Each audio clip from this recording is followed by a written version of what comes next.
নমস্কার বন্ধুরা, আজকে আমি আবার একটা ঘরোয়া বাঙালি ট্রেডিশনাল রেসিপি নিয়ে এসেছি। এটাও আপনারা অনেকেই বানিয়ে থাকেন, খেয়ে থাকেন। নিয়ে আসলাম, দেখি আপনাদের সাথে বেশ কথা হবে। আপনারা আমাকে সাজেশন দেবেন যে কিরকম ভাবে এগুলোকে আরো বেটার করা যায়, আরো এর সাথে কি কি জিনিস বানানো যায় যেগুলো অনুষ্ঠান বাড়ি বা তো অন্য জায়গায় বেশ সার্ভ করা যেতে পারে, পার্টিসে, ছোট গ্যাদারিংসে, বন্ধু বান্ধবদের সাথে আড্ডা দিতে দিতে। এই রেসিপিগুলো হারিয়ে যাচ্ছে, আমিও শিখলাম, আপনারাও এগুলোকে শিখে রাখবেন যাতে আমাদের পরের জেনারেশন এগুলোকে হারিয়ে না ফেলে। ওরা অনেক কিছুই মিস করছে, আমরা 90s-এর ভিডিওতে, স্কুলের বা তো বিভিন্ন এসে ওরা অনেক কিছু মিস করছে। আমি কিছুটা যদি আগিয়ে দিতে পারি রান্নার সোর্সে, সেই চেষ্টাটাই রাখছি। আজকে একটা ভর্তা করব। কিসের ভর্তা দেখাচ্ছি? চিংড়ির ভর্তা। তার সাথে দেব কচি কচি কড়াইশুঁটি, যেটাকে বলে পিস। চিংড়ি মানে শ্রিম্প। যেহেতু আমি আমেরিকার থেকে, তাই আমি চাইছি আমি এগুলোকে ইংলিশেও বলে রাখি, যাতে বাচ্চাদের ভবিষ্যতে ভিডিওগুলো দেখলে সুবিধে হয়। এগুলো কাঁচা লঙ্কা, গ্রিন চিলিস, গার্লিক, রসুন। এখানে রসুনের সাইজ অনেক বড় বড়, তাই আমি কটা কোয়াই দিচ্ছি, স্ট্রং ফ্লেভার হয়। কাশ্মীরি লাল মির্চ, কাশ্মীরি লঙ্কা, ড্রাই চিলি, কিউমিন যেটাকে আমরা বলি বাংলায় জিরে, কাঁচা জিরে, ধনে পাতা যেটা এখানে বলা হয় সিল্যান্ট্রো।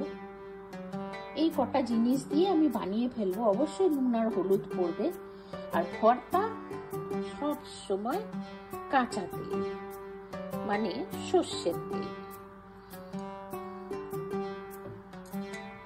অবশ্য আপনারা যারা সর্ষের তেল খাওয়া প্রেফার করেন না, সাদা তেল বা তো অলিভ অয়েল দিয়েও করতে পারেন, কিন্তু ট্রেডিশনাল ফ্লেভারটা সর্ষের তেলেই আসে।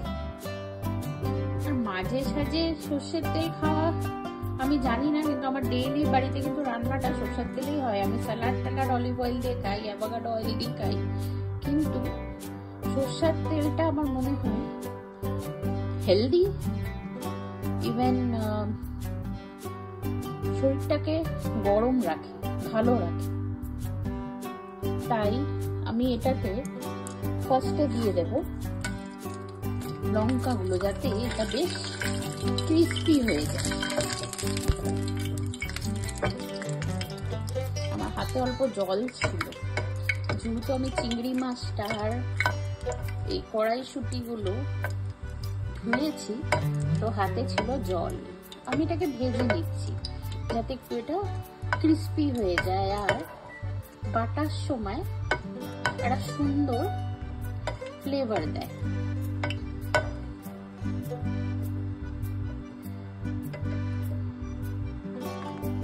ভেজে নিলাম এটা। এবার দেব রসুনগুলো আর কাঁচা লঙ্কা।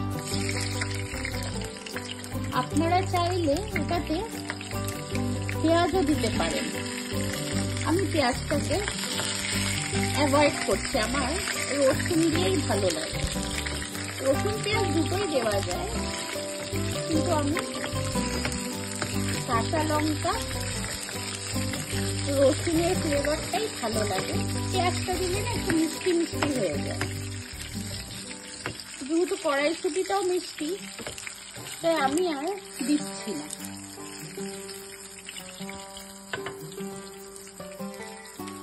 এটাতেই দিয়ে দেব ধনে পাতা।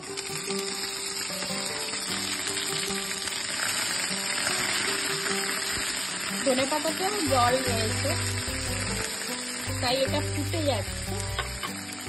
আমি এটাকে ঝট করে নুন দিয়ে দেব। যাতে এটা আর না ছেড়ে। সেটা হলে গ্যাসটা বড্ড নোংরা হয়, সেটাই প্যাকেটিং। এখানে ইন্ডিয়ার মতন কাজের লোক পাওয়া যায় না, তাই আমাদের খুব সাবধানে কাজ করতে হয়। নোংরা হয়ে গেলেই সব নিজের হাতেই করতে হবে, কিছু করার নেই। পাওয়া যায় কাজের লোক, বেশ কস্টলি। ধীরুভাই আম্বানি হতে হবে আমাকে ডেইলি কাজের লোক রাখতে গেলে, সেটা সম্ভব না।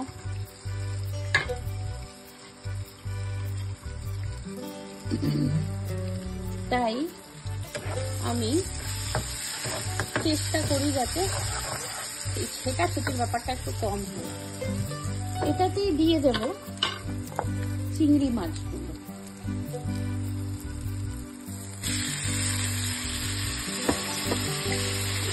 আর কড়াইশুঁটি দেব।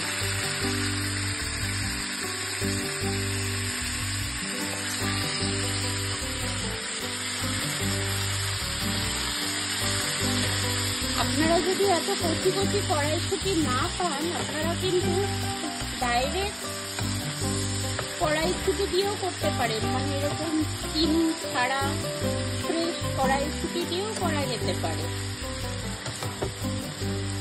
আমি এটাকে হতে দেব।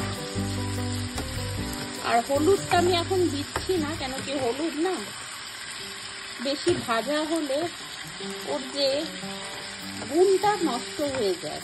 তাই আমি ভর্তা বা তো যে কোনো ভর্তাতেই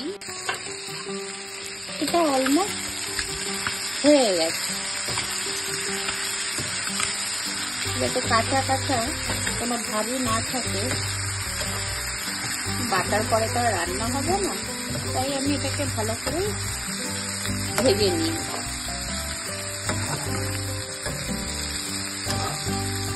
এবার এটাকে বেশ ঠান্ডা না হওয়া অবধি তো মিক্সিতে দেওয়া যাবে না, ঠান্ডা হলে এটাকে মিক্সিতে দেবো।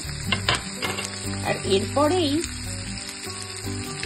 আমি কিন্তু একটা আমার ফেভারিট অ্যাকচুয়ালি রেসিপি আনছি, আপনারা ফলো করবেন, দেখবেন। আর ওটাও বেশ একটা মজার আইটেম। খুব শিগগিরই দেবো, ওটা পোস্ট করবো। এটা বাটার পরে আপনাদের দেখাচ্ছি কিরকম হবে। ভর্তাটা হয়ে গেছে, আমি একটু জল বেশি দিয়ে ফেলেছি বলে একটু নরম হয়ে গেছে। আপনারা কিন্তু বেশি জল দেবেন না।